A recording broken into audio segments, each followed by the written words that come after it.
월세 안 내는 임차인, 소송 없이 내보낼 수 있는 방법 알려드립니다. 혹시 재소전 화해조서라는 말을 들어보셨나요? 상가나 사무실을 전문적으로 중개하는 중개업자분들이 아니라면 일반인뿐만 아니라 공인중개사 분들에게도 익숙치 않은 용어일 겁니다. 상가 사무실을 임대 주고 계시는 임대인 분들이라면 필수적으로 알아두셔야 하고요. 임차인 분들도 임대인이 재소전 화해조서를 요구한다면 어떤 내용인지 검토해 보시고 동의하실지 결정하시면 됩니다. 실제 사례를 통해 설명드리겠습니다. 얼마 전 상가를 임대 놓고 있는 지인분한테 연락이 왔는데요. 보증금 3천만 원에 월세 200만 원으로 내놓은 상가가 있는데 보증금을 1,000만 원으로 낮춰주고 대신 월세를 220만 원을 줄 테니 계약을 하자는 임차인이 있다는 겁니다. 이 경우 보증금이 너무 적어서 문제가 되는 건 아닌지 이대로 계약을 해도 되는 건지 물어보시는 상황이었습니다. 2천만 원에 대한 월세가 20만 원이라는 얘기니까 현재 금리와 비교해 본다면 절대로 나쁜 조건은 아닙니다. 하지만 보증금이 적은 임대차 계약의 경우 임차인이 월세를 미납하게 되었을 때를 생각하지 않을 수 없는데요. 상가 임대차 보호법은 임차인이 3기 이상의 월세를 미납했을 때 계약을 해지할 수 있습니다. 단순 계산상으로는 220만 원씩 3개월 미납이면 벌써 660만 원이고 또 임차인에게 계약 해지 통보를 했는데도 안 나간다고 버티면 명도 소송을 통해 강제 집행을 할 수밖에 없습니다.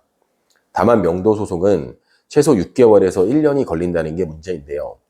임차인이 계속해서 월세를 미납하고 있다면 임대인 입장에서는 결국 큰 손해를 볼 수도 있다는 얘기입니다. 바로 이럴 때를 대비할 수 있는 게 재소전 화해조서입니다. 재소전 화해조서란 쉽게 설명드리면 미래에 발생할 수 있는 분쟁에 대해 미리 확정 판결을 받아놓은 거라 생각하시면 간단합니다. 그러니까 임차인이 월세를 계속 미납하는 경우 명도 소송을 통해 확정 판결을 받아 강제 집행하려면 최소 6개월에서 1년의 시간이 필요하지만 재소전 화해조서 작성을 해놓았다면 이미 확정 판결을 받은 거와 다름없기 때문에 바로 명도 절차를 진행할 수 있다는 얘기입니다. 그래서 저는 지인분께 재소전 화해조서를 작성할 수 있다면 계약을 진행하시라고 말씀드렸습니다. 재소전 화해조서 작성 방법은 굳이 아실 필요는 없습니다. 직접 신청서를 작성해도 되지만 보통 법무사 사무실에 의뢰해서 잔금일에 법무사가 대행하게 됩니다. 물론 법무사 비용도 발생하는데요. 평균 80만 원에서 120만 원 정도 예상하시면 됩니다. 법무사 비용은 임대인, 임차인 협의사항이겠지만 실제로는 임차인이 부담하는 경우가 훨씬 많습니다.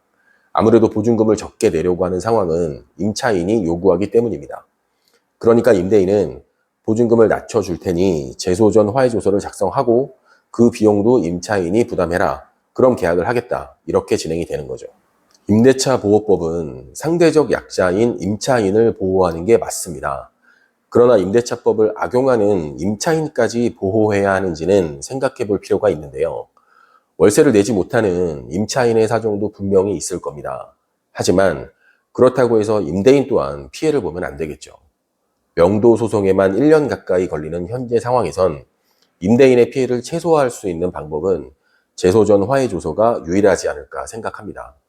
보증금이 적은 임대차 계약을 해도 되는지 걱정이 되신다면 재소전 화해조서를 활용해 보시길 바랍니다. 지금까지 미소부동산이었습니다. 감사합니다.